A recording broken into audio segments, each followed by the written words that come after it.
언제나 예고 없이 들러 어머니가 좋아하시는 위스키를 선물해 어머니를 놀래켜드리곤 했다. 말년에 어머니와 아버지는 두 분 다 노인을 위한 라이프케어 센터에서 생활을 하셨다.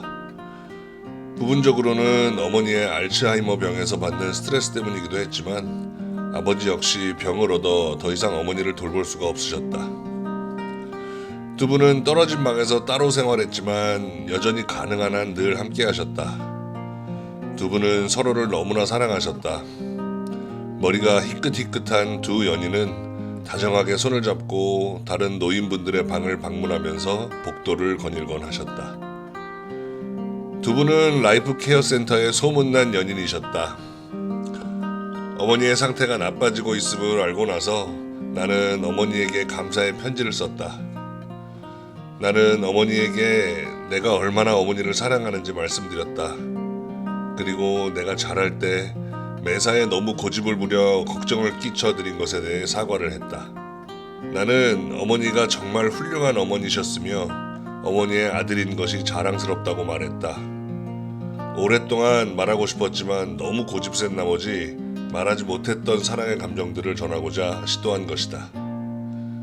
나는 문득 어머니가 이제는 사랑이라는 단어를 이해할 만한 정신 상태가 아닐지도 모른다는 사실을 깨달았다. 나는 편지에다 사랑에 대해 그리고 인생의 완성에 대해 내가 할 수 있는 한 최선을 다해 설명을 했다. 그 후 아버지는 어머니가 그 편지를 읽고 또 읽으면서 많은 시간을 보낸다고 말씀하셨다. 어느 날부턴가 어머니는 내가 당신의 아들이라는 것을 더 이상 알아보지 못하셨다. 나는 너무도 마음이 아팠다. 어머니는 내가 찾아가면 이야기를 나누다 말고 종종 이렇게 묻곤 하셨다. 그런데 댁은 이름이 뭐유? 나는 이름이 레리이며 어머니의 자랑스러운 아들이라고 대답하곤 했다. 그러면 어머니는 미소를 지으며 내 손을 잡으셨다. 그 특별한 감촉의 손길을 다시 한번 만질 수만 있다면. 한 번은 근처의 위스키 가게에 들러 어머니와 아버지를 위해 각각 위스키 한 병씩을 샀다. 나는 먼저 어머니 방에 들러 다시 한번 나를 소개한 뒤 위스키를 선물하고 몇 분간 이야기를 나누었다. 그리고 나머지 한 병을 들고 아버지 방으로 갔다. 내가 다시 돌아왔을 때쯤 어머니는 이미 그 위스키 한 병을 다 비우신 뒤였다. 어머니는 침대에 누워 쉬고 계셨다. 잠드신 것은 아닌 것 같았다. 내가 방으로 들어가자 어머니는 나를 쳐다보셨다. 우리는 둘 다 미소를 지었다. 아무 말 없이 나는 침대 곁으로 의자를 끌고 가서 어머니의 손을 잡았다. 손을 잡는 순간 나는 그것이 신비한 느낌을 주는 접촉이라는 것을 알았다. 나는 무언중에 내 사랑의 감정을 어머니에게 확인시켰다. 침묵 속에서 나는 우리 두 사람의 무조건적인 사랑을 느낄 수 있었다. 그것은 마술과도 같은 것이었다. 비록 어머니께서 당신이 지금 잡고 있는 손이 누구의 손인지 분명히 깨닫고 계시지 못할지라도 말이다. 10분이 지났을 때 나는 어머니의 손가락이 내 손들을 두드리는 것을 느꼈다. 어머니는 3번에 걸쳐 내 손등을 두드리셨다. 짧은 순간의 행동이었지만 나는 어머니가 무언 중에 나에게 말하려고 하는 것이 무엇인지를 알 수 있었다. 상황을 초월한 사랑의 기적이 신의 무한한 능력과 우리들 자신의 상상력 위에서 빛을 발하고 있었다. 나는 믿어지지가 않았다. 어머니는 이제 더 이상 예전처럼 당신 자신 속의 생각들을 표현할 수 없게 되었지만 우리에겐 말이 필요치 않았다. 마치 어머니가 잠시 동안 정상으로 돌아오신 것 같았다. 손등을 두드리는 그 특별한 방식은 여러 해 전에 어머니께서 생각해낸 것이다. 어머니는 아버지와 함께 교회 예배에 참석할 때면 아버지에게 사랑한다는 말 대신에 그 방법을 썼던 것이다. 그러면 아버지께서도 그것에 대한 응답으로 어머니의 손을 2번 두드리셨다. 나는 아버지가 하셨던 것처럼 2번 어머니의 손등을 두드렸다. 내 반응에 어머니는 내 쪽으로 고개를 들리며 미소 지으셨다. 그 미소를 나는 영원히 잊을 수가 없다. 그 순간 어머니의 얼굴은 사랑의 빛으로 가득했다. 아버지와 우리 가족, 그리고 셀 수 없이 많은 친구들에 대한 어머니의 조건 없는 사랑을 나는 기억한다. 어머니의 사랑은 지금까지도 내 삶에 깊은 영향을 주고 있다. 다시 10분이 흘렀다. 우리 두 사람 중 누구도 말을 하지 않았다. 그때 갑자기 어머니가 내게로 시선을 돌리더니 나지막히 말씀하셨다. 누군가 너를 사랑하는 사람이 있다는 것은 아주 중요한 일이란다. 내 눈에선 나도 모르게 눈물이 흘러내렸다. 그것은 기쁨의 눈물이었다. 나는 부드럽게 어머니를 껴안았다. 그리고 내가 얼마나 어머니를 사랑하는지 말했다. 얼마 후 어머니는 세상을 떠나셨다. 그날 어머니와 나 사이에는 많은 말이 오가지 않았다. 그러나 어머니가 하신 그 말씀은 황금과도 같은 소중한 말이었다. 나는 언제나 그 특별한 순간을 기억할 것이다.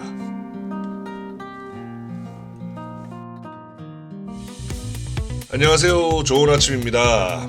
레리 제임스의 어머니와 딸기 위스키라는 글을 나눠보았습니다. 가족 중 누군가 아프다는 건 굉장히 힘든 일입니다. 감기 환자 한 명만 있어도 온 가족이 힘든데 하물며 암 환자, 중증 장애인 같은 큰 병에 걸린 환자가 있다면, 또 특히 치매 환자가 있다면 가족 모두가 힘들어지는 건 말할 필요도 없겠죠. 오늘의 주인공처럼 부모님 두 분이 모두 아프신 경우를 저도 본 적이 있는데요. 보호자들이 육체적으로 정신적으로 많이 피폐해지더라고요. 그나마 작은 위안은 병간호 과정에서 가족 간의 사랑을 확인할 수 있는 시간이 간혹 있다는 부분입니다. 하지만 서로 상처가 되는 말을 하는 경우도 아주 많아서 우리가 소위 정뛰려고 한다고 그러죠. 정뛰려고 저런다 하는 분들, 그런 부분들이 많이 속상하게 하는 부분들입니다. 자, 오늘 그래서 손을 톡톡 두드리는 아버지 어머니의 두 분만의 소통 방법, 너무 감동적이었습니다. 그 상황이 그려지면서 입에서는 웃음이, 눈에서는 눈물이 흐르더군요. 치매에 걸리면 기억은 점점 사라져가지만 머리로 기억하는 게 아니라 몸으로 기억하는 것들은 남아있다고들 하던데, 기억하시는지 모르겠습니다. 이거 마시면 우리 사귀는 거다 라고 유명한 정우성, 손예진 주연의 내 머릿속의 지우개를 보면, 손예진 씨의 치매가 심해져서 요양병원에 머물고 있을 때 정우성 씨가 예전부터 바르던 싸구려 스킨 로션을 차에서 바르고 요양병원으로 올라갑니다. 그때 남편은 알아보지 못하지만 그 스킨 냄새로 기분이 좋아지는 손예진 씨의 연기를 보면서 많은 관람객들이 눈물을 흘렸던 기억이 납니다. 그리고 어머니가 마지막으로 남겨주신 누군가 너를 사랑하는 사람이 있다는 것은 매우 중요한 일이란다 라고 하는 말에서 많은 것을 느낄 수 있었습니다. 오늘 우리도 나를 사랑해주는 사람을 한번 생각해보는 하루가 되었으면 좋겠습니다. 이게 가족일 수도 있고, 연인일 수도, 친구일 수도, 또 옆에 있는 직장 동료일 수도 있겠죠. 그 사람들이 무엇보다 중요한 건 나도 그들을 사랑하고 있기 때문일 것입니다. 오늘 얘기 여기서 마치겠습니다. 여러분들도 알고 계신 좋은 글이나 개인적으로 겪은 감동적인 사연 댓글로 남겨주세요. 함께 공유하고 나눌 수 있도록 준비해 보겠습니다. 내일도 좋은 글로 찾아뵙겠습니다. 모두 행복한 하루 되세요. 죽음은 하나의 도전이다. 그것은 우리에게 시간을 낭비하지 말라고 말한다. 그것은 우리에게 지금 당장 서로에게 사랑한다고 말하라고 가르친다. 작은 천사가 태어났다. 샤넌 브레이스는 엄마 로리에게 거의 기적이나 다름없는 아기였다. 로리는 지난 수년 동안 아이를 낳지 못했으며 앞으로도 아이를 가질 수 없다는 진단을 받았었기 때문이다. 그런 의학적인 예상에도 불구하고 로리는 쌍둥이를 낳았다. 하지만 석 달 반 만에 한 아이가 숨지고 다른 아이인 샤논만이 살아남았다.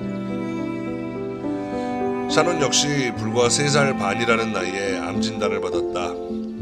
그때부터 샤논은 결코 포기하지 않는 강한 의지를 나타냈다. 의사는 샤논이 오래가지 못할 것이라고 말했다. 하지만 주위 사람들의 사랑과 본인의 굳은 의지 덕분에 샤논은 몇 년을 더 살았다. 아니, 살아냈다. 이 시기를 전후해 의사는 샤논의 골반뼈에서 골수를 채취해 검사를 시도했다. 검사 결과 샤논은 척추 속에 종양이 생겼거나 또는 생식세포 암이 발생한 것으로 판명되었다.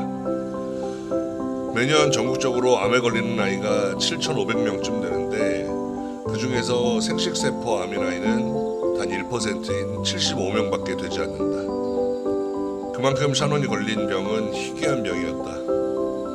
샤논은 2년에 걸쳐 화학요법을 받은 뒤 척수 이식 수술을 받았다. 이 수술은 누구도 결과를 장담할 수 없는 대단히 위험한 수술로 알려져 있다. 척수 이식과 더불어 강력한 화학 치료는 샤논을 끊임없이 삶과 죽음 사이를 오가게 만들었다.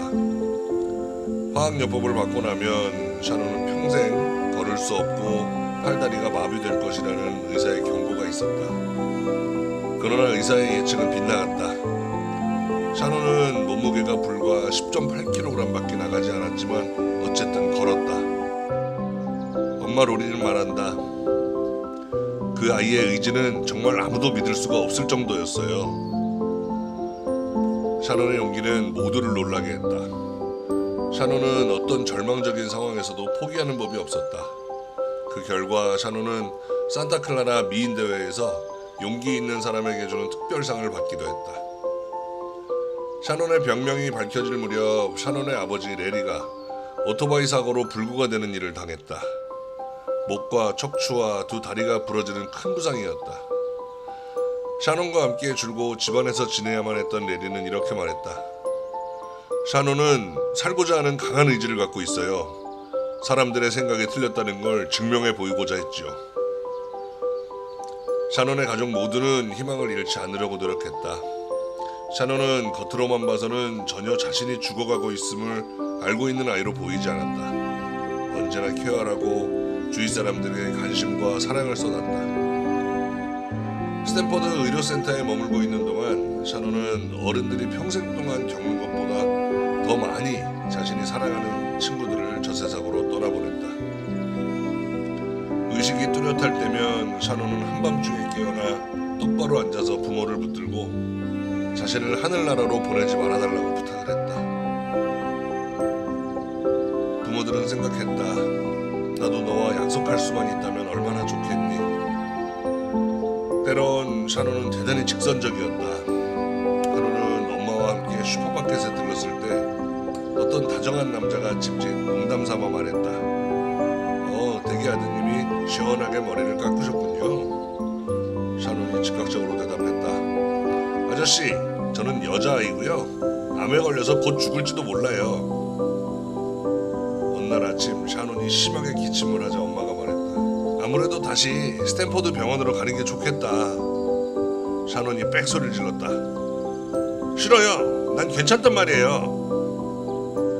내 생각엔 가는 게 좋을 것 같구나, 샤논. 아니라니까요. 난 감기에 걸렸을 뿐이에요. 샤논, 더 늦기 전에 가야만 해. 좋아요. 그럼 딱 3일만 가서 있는 거예요. 안 그러면 난 자동차를 얻어 타고 집으로 다시 돌아올 거예요. 샤논의 인내심 그리고 인생을 긍정적으로 보는 자세는 주위 사람들에게 항상 많은 생명력을 선사했다. 샤논 주위에 있게 된 사람들은 그런 점에서 큰 행운이었다. 샤논은 자신보다는 자신의 바깥 세계 그리고 자신이 필요로 하는 것보다는 다른 사람들이 필요로 하는 것에 더 많은 관심을 가졌다. 때로는 몹시 아파서 병원 침대에 누워있다가도 종종 벌떡 일어나 같은 병실의 환자들의 요구사항을 들어주곤 했다. 또 어떤 날은 처음 보는 사람이 매우 슬픈 얼굴을 하고 집으로 걸어가고 있는 것을 보고는 샤논은 밖으로 뛰어나가서 그에게 꽃을 한 송이 건네주며 좋은 하루가 되길 빈다고 말한 적도 있다. 어느 금요일 오후 샤논은 자신이 좋아하는 낡은 담요를 꼭 움켜쥐고 스탠퍼드 소아과 병동에 누워 있었다. 샤논의 입술에서 자신도 모르게 신음소리가 흘러나왔다. 마취 주사에서 깨는 동안 샤논은 딸꾹질과 흐느낌을 반복했다. 의식이 회복되는 순간 샤논은 자신의 몸 상태에 대해서 잊어버리고 주위 사람들의 안부부터 물었다. 눈을 뜨자마자 샤논이 한 첫 마디 말은 엄마에게 이렇게 물은 것이다. 엄마, 괜찮아? 눈물을 글썽이며 엄마가 말했다. 난 괜찮다, 샤니. 넌 어떠니? 가족의 의료보험으로는 치료비를 다 댈 수 없었기 때문에 샤노는 지역의 성금 모으기 운동에 직접 참여했다. 길로이 통조림 공장으로 걸어 들어간 샤노는 맨 처음 만난 사람과 대화를 시작했다. 샤노는 항상 빛으로 가득 차 있었고 모두를 사랑했다. 샤노의 생각 속에는 사람들이 서로 다르다는 편견이 조금도 자리하고 있지 않았다. 샤노는 마침내 그 남자에게 말했다. 전 암에 걸렸고요. 곧 죽을지도 몰라요. 나중에 샤노를 위해 그 통조림 공장에서 통조림 몇 개를 기부하지 않겠느냐는 부탁을 받았을 때 그 남자는 말했다. 그 아이가 원하는 것이면 뭐든지 주겠어. 그리고 내 명함도 그 아이에게 꼭 좀 전해주시오. 샤논의 어머니 로리는 샤논뿐 아니라 불치병에 걸린 모든 아이들에 대해 다음과 같이 요약해서 말한다. 그들은 자신에게 주어진 생명의 모든 부분을 끝까지 다 활용해요. 그들은 자신에 대해서 중요하게 생각하지 않아요. 그들이 중요하게 여기는 것은 그들 주위에 있는 세상이죠. 5살이 되어 샤논이 삶과 죽음 사이를 오가고 있을 때 가족들은 이제 샤논이 떠날 시간이 됐음을 알았다. 샤논이 침대 주위에 모여서 사람들은 그녀에게 빛의 터널을 향해 걸어가도록 용기를 불어넣었다. 그러자 샤논이 대답했다. 빛이 너무 눈이 부셔요. 천사들을 향해 걸어가라고 격려하자 샤논은 투덜거렸다. 천사들이 너무 시끄럽게 노래를 부르는군요. 길로이 공원묘지에 있는 어린 샤논의 무덤에 가면 묘비명에 그녀의 가족이 이렇게 적어놓은 것을 읽을 수 있다. 언제나 다른 천사들과 손을 잡고 걸어가길. 우리의 사랑을 바꿔놓을 것이란 이 세상에 아무것도 없단다. 안녕하세요. 좋은 아침입니다. 모나로에쉬의 빛에 둘러싸여라는 글을 함께 나눠봤습니다. 오늘 얘기는 좀 길었는데요. 어떠셨나요? 저는 샤논의 이야기를 들으면서 천사 같은 아이가 아니라 진짜 천사가 잠시 세상에 내려왔다는 게 아닐까 하는 생각도 들었습니다. 아이들을 키우다 보면 너무 빨리 철이 들어서 오히려 안타깝고 속상할 때가 있습니다. 그냥 그 나이에 맞게 고집도 피우고 울기도 하고 뭐 그러다가 새록새록 잠들어 있기도 하고 뭐 이런 모습들이 더 사랑스러운데 말이죠. 보통 일찍 철이 드는 아이들을 보면 그 환경이 그렇게 만드는 경우가 많은 것 같습니다. 울어도 소리 질러봐도 들어줄 사람이 없다는 걸 스스로 알게 되는 거죠. 그런 부분이 더 속상하고 안타깝습니다. 샤논처럼 자신이 처한 처지를 정확히 이해하고 있고 그래도 살기 위해서 어떤 어른보다도 강한 정신력으로 올바르게 사는 샤논이 그 한밤중에 일어나서 부모님께 자신을 하늘나라로 보내지 말라고 부탁했다는 장면에서 저는 엄청 슬펐습니다. 그런 걸 보면 저 5살짜리 어린애를 본데 말이죠. 그런 애가 마취에서 깨어나 엄마 괜찮아부터 묻는 5살 여자아이라니. 샤논의 짧은 생을 생각하면 가슴이 먹먹하지만 이 이야기가 주는 또 샤논이 주는 메시지는 우리가 긍정적으로 올바르게 감사하면서 세상을 살아야겠다는 다짐을 하게 만들어주는 게 아닌가 싶습니다. 여러분들도 오늘 하루 빛처럼 찬란한 하루가 되시기를 바라면서 오늘 글 마치도록 하겠습니다. 여러분들도 알고 계신 좋은 글이나 개인이 겪은 감동적 사연 댓글로 남겨주세요. 함께 공유하고 나눌 수 있도록 준비해보겠습니다. 내일도 좋은 글로 찾아뵙죠. 모두 행복한 하루 되세요. 정말 이상한 일이다. 그런 것들만 기억에 남다니. 인생이 갑자기 무너져 내리고 당신 혼자 그곳에 남겨졌을 때 그때 당신의 머릿속에 기억되는 것들은 뭔가 크고 중요한 일들이 아니다. 한 해의 계획이라던가 당신이 성취하기 위해 그토록 아꼈던 어떤 희망들이 아니다. 당신의 기억에 떠오르는 것들은 모두 사소하고 하찮은 것들이다. 그 당시에는 당신이 주목하지도 않았던 사소한 것들 말이다. 당신이 너무 바빠서 별로 주목하지도 않았던, 당신 손을 만지던 어떤 손의 감촉, 또는 당신이 귀담아 듣지도 않던 희망에 찬 그 어린 목소리의 억양까지. 거실 창문을 통해 화요일 오후의 활기찬 거리 풍경을 응시하면서 존 카모디는 그 사실을 깨달았다. 그는 지금은 잃어버린 어떤 크고 중요한 일들을 생각하려고 노력했다. 지나간 세월들, 계획들, 희망과 사랑. 하지만 그는 지금은 그것들의 생각을 집중할 수가 없었다. 적어도 이 오후엔 그것이 불가능했다. 그 중요한 것들은 그의 마음 뒤편에 깔린 먼 성운들과도 같았다. 그리고 그가 지금 기억할 수 있는 것들은 이상하게도 매우 사소한 것이었다. 지나간 세월들과 인생의 설계와 크나큰 사랑들의 관점에서 보면 그것은 실제로 전혀 중요하지 않은 것이었다. 그것은 바로 2주 전, 어쩌면 3주 전 저녁에 그의 어린 딸이 그에게 한 말일 뿐이었다. 보통의 아이들이 늘 하는 그런 종류의 말에 불과했다. 하지만 지금 그에게 기억나는 것은 그것뿐이었다. 그 특별한 날 그는 정기주주총회에서 보고할 원고 초안을 들고 집으로 돌아왔다. 그것은 매우 중요한 원고였다. 그것의 성공 여부에 그의 미래가 달려있고 그의 아내와 어린 딸의 미래도 달려있었다. 그는 저녁 식사 전에 그것을 재검토하기 위해 책상 앞에 앉았다. 모든 것이 정확하고 빈틈없어야 했다. 그만큼 그것은 그에게 중요한 사안이었다. 그가 원고의 첫 장을 막 넘기려는 순간 그의 어린 딸 마거릿이 책 한 권을 옆에 끼고 들어왔다. 동화 그림이 풀로 붙여진 초록색 표지의 책이었다. 마거릿이 말했다. 아빠, 이 책 좀 봐주세요. 그는 흘낏 책을 바라보고 나서 말했다. 좋은 책이구나. 새 책이니? 네 아빠, 이 책 좀 읽어주세요. 안 된다 얘야. 지금은 안 돼.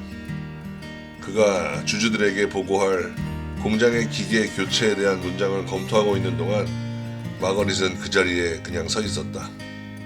곧이어 소심하면서도 기대에 찬 마거릿의 목소리가 다시 들렸다. 아빠가 읽어주실지도 모른다고 엄마가 그랬단 말이에요. 그는 타이핑된 원고 너머로 딸을 쳐다보며 말했다.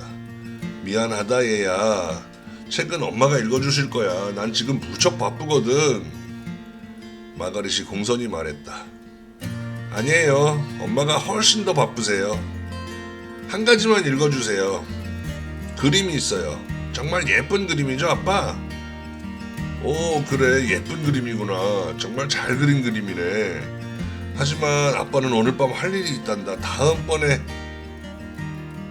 그런 뒤 오랜 침묵이 흘렀다. 마거릿은 예쁜 그림이 그려진 페이지를 펼쳐든 채로 그곳에 서 있었다. 한참 동안 마거릿은 아무 말도 하지 않았다. 그는 지난 12개월 동안의 마케팅 변동사항과 지역적인 조건 변화에 따른 원인, 그리고 자사상품 구매를 높이기 위한 수주간의 회의에서 얻어낸 광고 전략 등이 적힌 2페이지에 걸친 원고를 자세히 읽어내려가고 있었다. 하지만 정말 예쁜 그림이잖아요. 아빠, 이야기도 얼마나 재밌는데요. 마거릿이 다시 말했다. 나도 안다. 이 다음에 꼭 읽어주마. 지금은 혼자서 좀 놀면 안 되겠니? 그가 마지못해 대꾸했다. 마거릿은 물러나지 않았다. 아빠도 분명히 재미있어 할 거예요. 그래, 물론 그럴 거야. 하지만 지금은 아니란다. 좋아요. 그럼 다음에 꼭 읽어주실 거죠? 그야 물론이지. 약속하마. 하지만 마거릿은 가지 않았다. 그냥 착한 아이처럼 그 자리에 조용히 서 있었다. 한참 뒤 마거릿은 그의 발치에 있는 걸상에 책을 내려놓으며 말했다. 시간이 나셨을 때 아빠 혼자서 읽으세요. 하지만 제가 들을 수 있도록 큰 소리로 읽으셔야 해요. 알겠죠? 그래, 나중에 큰 소리로 읽으마. 이것이 지금 존 카모디의 머릿속에 떠오르는 것이었다. 미래의 인생 설계 같은 게 아니었다. 혼자서 큰 소리로 읽어주세요. 저도 들을 수 있도록 큰 소리로 말이에요. 하고 말하면서 수줍은 듯 그의 손을 건드렸던 예의 바른 딸아이의 손길이 지금 그의 기억을 붙들고 있었다.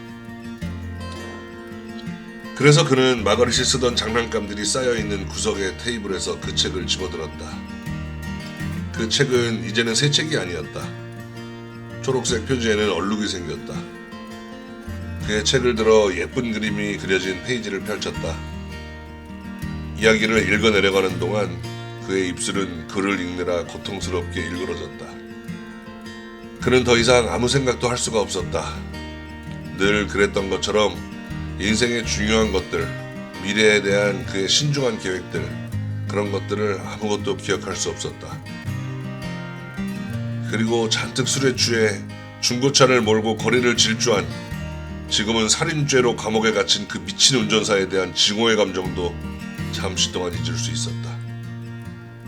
그는 마지막으로 마거릿과 함께 있기 위해 옷을 입고 현관에서 조용히 기다리고 있는 아내에 대한 것도 깜빡 잊었다. 어서 가요 여보, 이러다 늦겠어요. 아내가 나지막에 그를 재촉했지만 그는 그 소리조차 듣지 못했다. 존 카모디는 지금 동화책을 읽는 중이었다. 옛날에 검은 숲속에 나무꾼 집에 한 소녀가 살고 있었어요. 소녀는 너무도 예뻤기 때문에 새들도 나뭇가지에서 소녀를 바라보느라 노래 부르는 걸 잊을 정도였어요. 그런데 어느 날 그는 혼자서 그 책을 읽었다. 마거릿도 들을 수 있도록 큰 소리로. 어쩌면 정말로 마거릿이 듣고 있을지도 모르니까.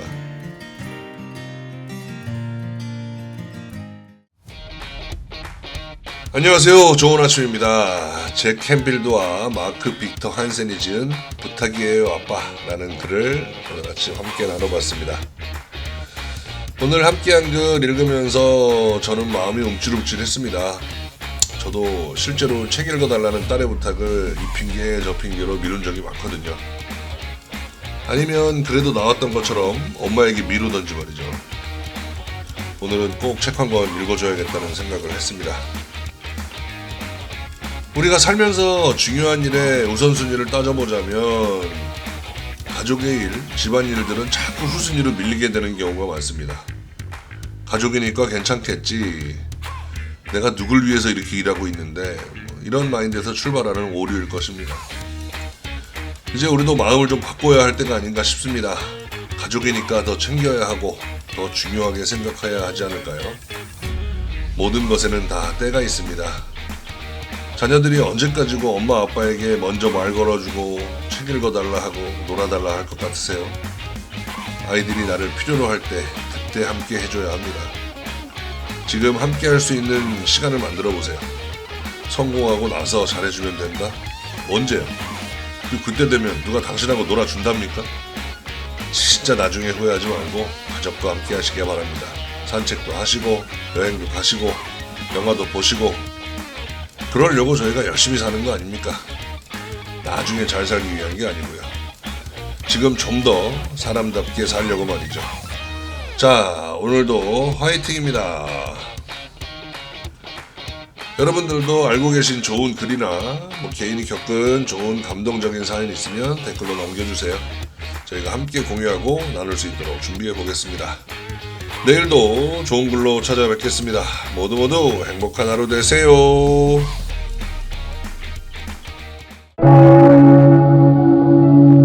강연을 하기 위해 비행기를 타고 이곳저곳을 여행하다 보면 가끔 꽤나 수다스러운 승객이 옆자리에 앉게 되는 경우가 있다. 장거리 여행에서는 다들 그런 만남을 귀찮게 여기겠지만 나는 조금 다르다. 나에게는 그것이 꼭 싫은 경험만은 아니다. 왜냐하면 나는 사람을 관찰하는 습관적 병을 갖고 있기 때문이다. 날마다 내가 만나는 많은 사람들을 관찰하고 그들이 하는 얘기에 귀를 기울이는 것이 나로서는 즐겁기도 하고 의미 있는 일이기도 하다. 그것을 통해 나는 예기치 않았던 여러 가지 사실들을 알고 교훈을 얻기도 한다.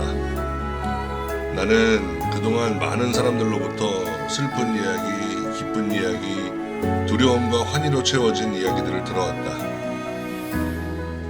누가 뭐래도 그 이야기들은 유명한 텔레비전 토크쇼에 등장하는 화제들에 조금도 뒤지지 않는 것들이었다. 그러나 나 역시 그다지 즐겁지 않은 만남이 있다.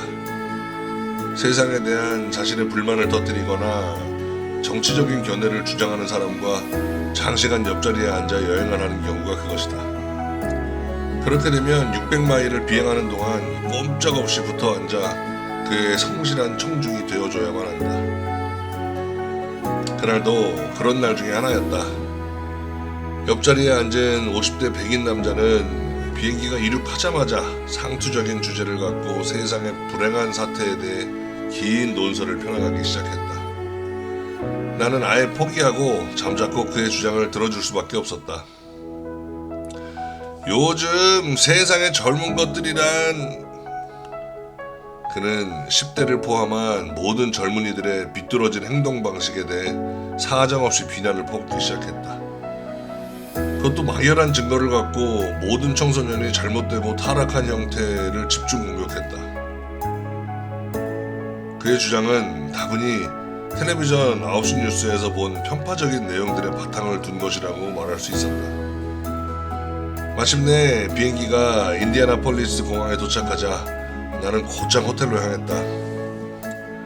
나는 지역신문을 하나 사들고 저녁을 먹기 위해 호텔 식당으로 들어갔다.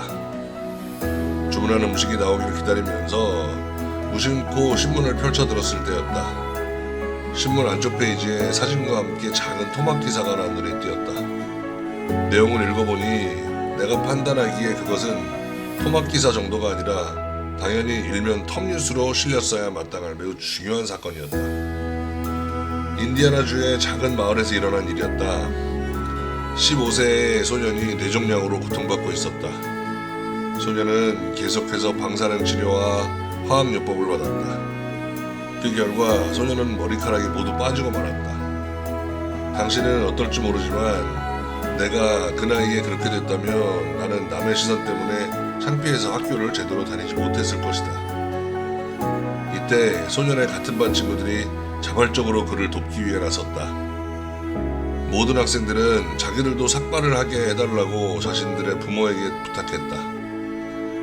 뇌종양을 앓고 있는 브라이언만이 학교 전체에서 유일하게 머리카락이 없는 학생이 되지 않도록 하기 위해서였다. 신문의 그 난에는 가족들이 자랑스럽게 지켜보고 있는 가운데 아들의 머리를 삭발하고 있는 어머니의 사진이 실려 있었다. 그리고 그 뒷배경에는 똑같은 모습으로 삭발을 한 수많은 학생들이 서 있었다. 아니다, 누가 뭐라고 하든 나는 결코 오늘날의 신세대에 절망하지 않는다. 안녕하세요, 좋은 아침입니다. 교육학 박사인 한옥 메카시의 짧은 일화를 적은 나는 신세대를 걱정하지 않는다 들어보셨습니다. 우리나라의 예전 TV 광고 중에 쿠쿠다스 광고가 생각나는 글이었습니다. 기억하시나요?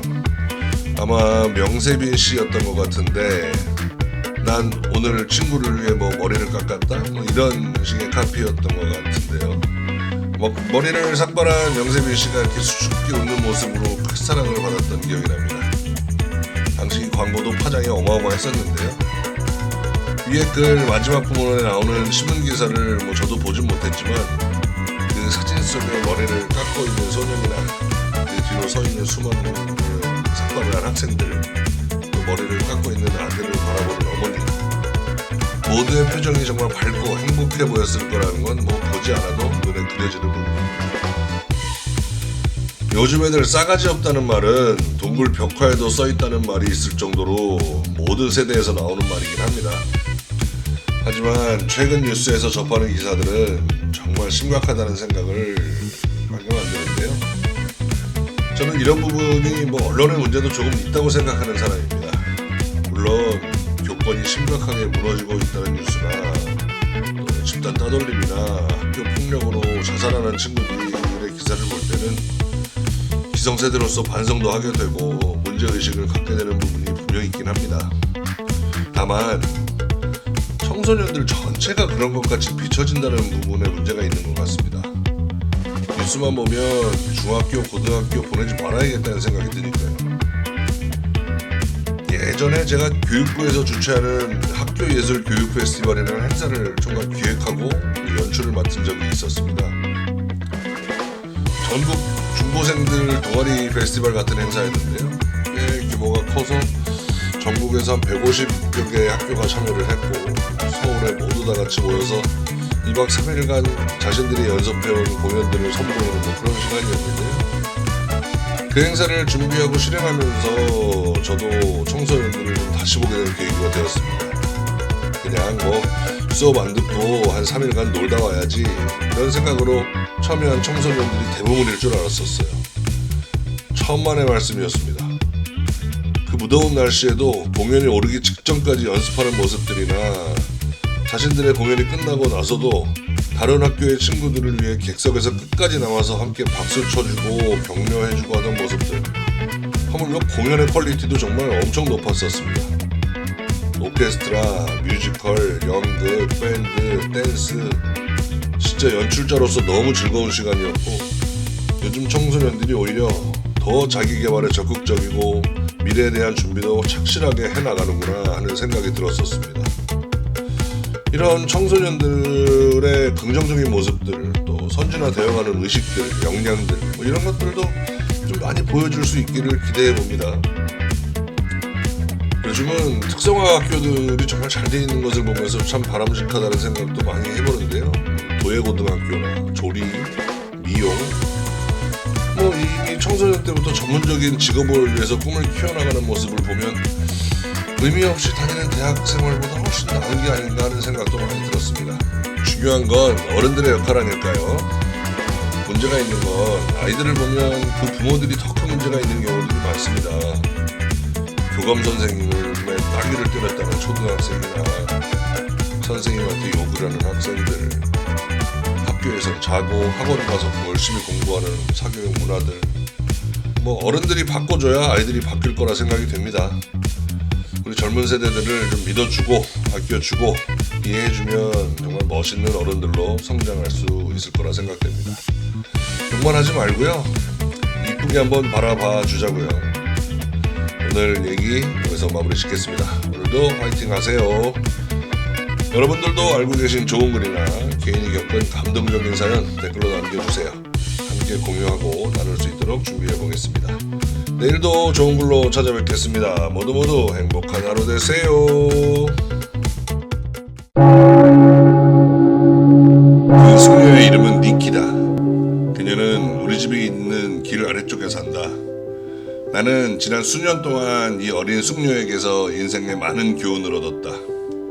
그녀의 이야기는 나뿐 아니라 많은 사람을 감동시켰으며 삶에서 힘들 때마다 나는 그녀가 가진 용기에 대해 생각하곤 한다. 불행은 그녀가 중학교 1학년일 때 의사의 진단과 함께 시작되었다. 그녀의 가족이 염려하던 것이 현실로 나타났다. 의사의 진단은 백혈병이었다. 그 후 수개월 동안 니키는 정기적으로 병원을 다녔다. 수백 번도 넘는 검사와 주사와 체혈이 이어졌다. 그 다음에는 화학요법이 뒤따랐다. 그것으로 인해 생명은 연장할 수 있었지만 니키는 머리카락을 잃기 시작했다. 불과 중학교 1학년밖에 되지 않았는데 머리카락이 빠진다는 것은 너무도 비참한 일이었다. 그것도 사춘기에 접어들기 시작한 여학생이 한번 빠진 머리카락은 다시 자라지 않았다. 식구들은 걱정을 하기 시작했다. 2학년이 되기 전 여름에 니키는 가발을 샀다. 가발은 불편하고 머리에 상처까지 주었지만 니키는 그것을 쓰고 다녔다. 니키는 학교 안에서 매우 유명한 학생이었다. 수많은 학생들이 니키를 좋아했었다. 그녀는 치어리더였고 항상 친구들에 둘러싸여 있었다. 그러나 이젠 상황이 달라졌다. 가발을 쓴 그녀는 아무래도 이상하게 보일 수밖에 없었다. 아이들이 어떤지 당신도 잘 알 것이다. 어쩌면 우리들도 마찬가지로 행동했을 거라는 생각이 든다. 때론 우리는 불행에 처한 누군가를 놀리고 장난을 친다. 그러면서 묘한 쾌감을 느낀다. 그것이 당사자에게는 말할 수 없이 큰 고통인 줄 알면서도 말이다. 2학년이 되고 나서 처음 2주일 동안 아이들은 뒤에서 10번도 넘게 니키의 가발을 벗기며 장난을 쳤다. 당황한 니키는 몸을 숙여 두려움에 떨면서 가발을 다시 쓰곤 했다. 그리고 눈물을 닦으며 교실로 들어갔다. 아무도 그녀의 편이 되어주지 않는 이유를 니키는 알 수가 없었다. 이런 상황이 보름 동안 고통스럽게 계속된다. 마침내 니키는 더 이상 참을 수 없다고 부모에게 말했다. 부모는 니키에게 말했다. 학교에 가기 싫으면 집에 있거라. 생각해보라. 중학교 2학년인 당신의 딸이 지금 백혈병으로 죽어가고 있다면 3학년으로 진급하는 것이 무슨 의미가 있겠는가. 그 아이에게 조금이라도 행복과 마음의 평화를 주는 것이 오히려 중요한 일이다. 니키는 어느 날 나에게 말했다. 머리가 빠지는 것은 아무것도 아니에요. 그건 참을 수 있어요. 그녀는 심지어 인생이 끝나는 것까지도 자신에게는 중요한 게 아니라고 했다. 그건 역시 난 참을 수 있어요. 하지만 친구를 잃는 것이 어떤 건지 아세요? 내가 복도를 걸어가면 마치 모세가 바다를 가르듯이 아이들이 양쪽으로 갈라진다고 상상해보세요. 내가 다가오고 있다는 그 사실 때문에 말이에요. 또 모두가 좋아하는 피자가 나오는 날 학교 식당으로 들어가면 나 때문에 아이들은 반쯤 먹다 말고 자리를 떠요. 더 이상 배가 고프지 않다고 말해요. 사실은 내가 같은 테이블에 앉으니까 달아나는 것 뿐인데요. 수학 시간에는 아무도 내 옆자리에 앉으려고 하지 않아요. 내가 쓰는 학교 사물함의 왼쪽 오른쪽 칸은 늘 비어 있어요. 가발을 쓴 이상한 여자의 기이한 병을 앓고 있는 애, 그 애와 나란히 사물함을 쓰기 싫다는 이유 때문에 아이들은 다른 애의 사물함에다 책을 포개놓죠. 내 병이 전염성이 있는 것도 아닌데 말이에요. 그런데 내가 가장 필요로 하는 것이 친구라는 사실을 아이들은 모르는 걸까요?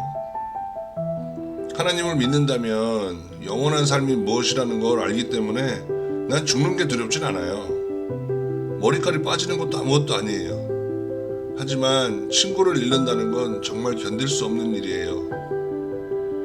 니키는 학교를 가지 않고 집에만 있을 생각이었다. 그런데 주말이 됐을 때 어떤 변화가 찾아왔다.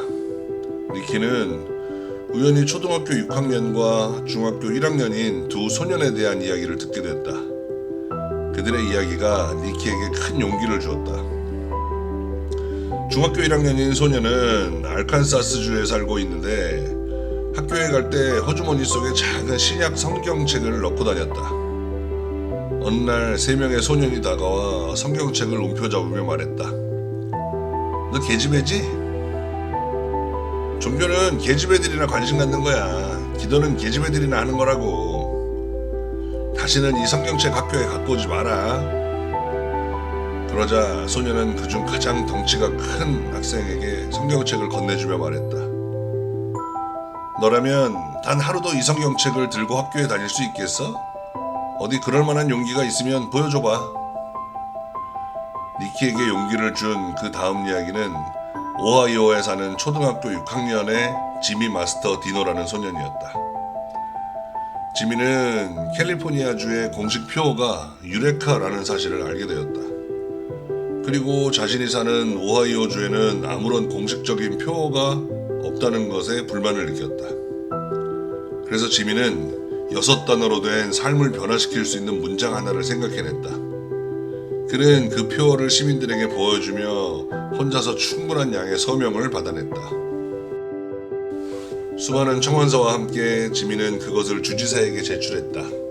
그 결과 오늘날 초등학교 6학년 소년의 용기 덕분에 하나님과 함께라면 모든 것이 가능하다라는 공식 표어를 갖게 되었다. 니키는 새로운 용기를 얻었다. 다음 주 월요일 아침 니키는 가발을 머리에 썼다. 그리고 가능한 한 예쁜 옷을 차려입었다. 그녀는 부모에게 말했다. 난 오늘 학교에 갈 거예요. 학교에 가서 할 일이 있어요. 딸의 머릿속에 무슨 생각이 들어있는지 알 길 없는 부모는 걱정이 됐다. 더 나쁜 상황이 일어나지 않을까 두렵기도 했다. 하지만 부모는 아무 말 없이 니키를 학교까지 태워다 주었다.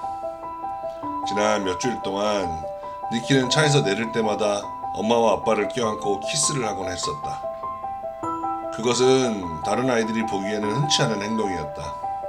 아이들이 놀려댔지만 니키는 그런 행동을 멈추지 않았었다. 차에서 내리자마자 조용히 뒤돌아서서 말했다.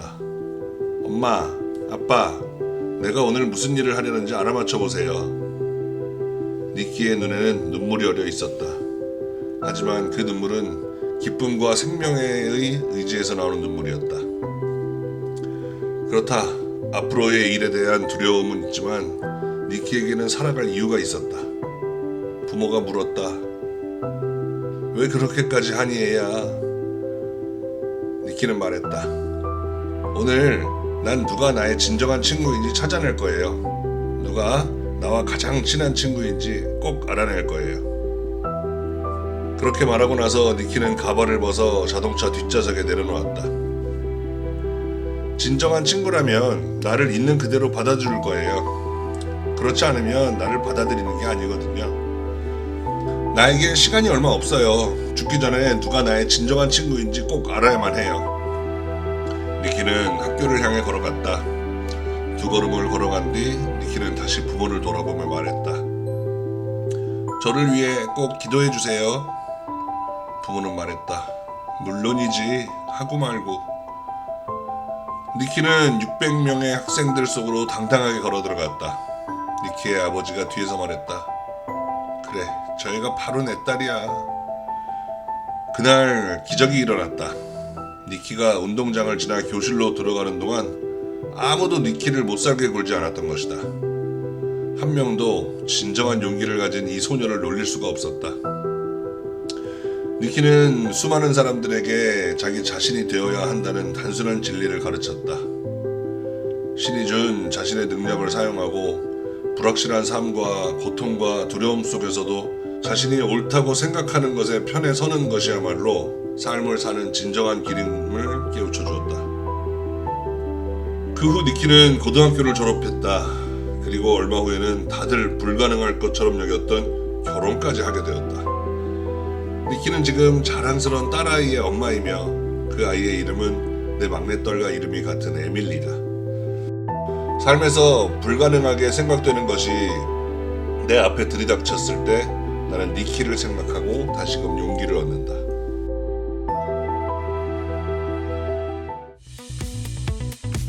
안녕하세요. 좋은 아침입니다. 오늘은 빌 샌더스의 니키라는 글을 함께 나눠봤습니다. 이 글의 서두에는 이런 글이 써 있었습니다. 두려움과 진정으로 맞서 싸울 때 당신은 힘과 경험과 자신감을 얻을 것이다.